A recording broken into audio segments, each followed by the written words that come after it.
14, 15, 16 3 വണ്ടികളാണ് ഇന്ന് മദാരി മോട്ടോഴ്സ് നിങ്ങൾക്ക് വേണ്ടി കൊണ്ടുവന്നിട്ടുള്ളത്.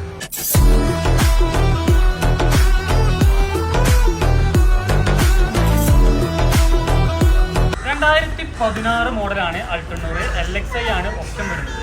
മൂന്നാമത്തെ ഓണർഷിപ്പാണ്. യാതൊരു മേജർ ആക്സിഡന്റോ റീപ്ലേസ്മെന്റോ ഒന്നുമില്ല. 1,04,000 കിലോമീറ്ററാണ് ഓടിക്കുന്നത്. പുതിയ സീറ്റ് കവറും കാര്യങ്ങളൊക്കെ ചെയ്തിട്ടുണ്ട്. എൻജിൻ റൂം നോക്കുകയാണെങ്കിൽ എന്താ വൃത്തി, നല്ല നീറ്റ് ആൻഡ് ക്ലീൻ ആണ്. അടുത്താണ് 2015 സെക്കൻഡ് ഓണർഷിപ്പിലുള്ള ഹ്യുണ്ടായിയുടെ ഇയോണ്. ഇത് ഓടിക്കുന്നത് 87,000 കിലോമീറ്ററാണ് വണ്ടി ഓടിക്കുന്നത്. മേജറായിട്ടുള്ള ആക്സിഡന്റോ റീപ്ലേസ്മെന്റോ ഒന്നുമില്ല. സെൻട്രലൊക്കെ എക്സ്ട്രാ ചാർജ് ചെയ്തിരുന്നത്. മാഗ്ന പ്ലസ് ആണ് ഓപ്ഷൻ വരുന്നത്. അടുത്തതാണ് 2014 മോഡൽ ഇയോണ്. ഇതും മാഗ്ന പ്ലസ് ആണ് ഓപ്ഷൻ വരുന്നത്. 1,10,000 കിലോമീറ്ററാണ് ഓടിക്കുന്നത്. ഇതും യാതൊരു മേജർ ആക്സിഡന്റോ റീപ്ലേസ്മെന്റോ ഒന്നുമില്ല.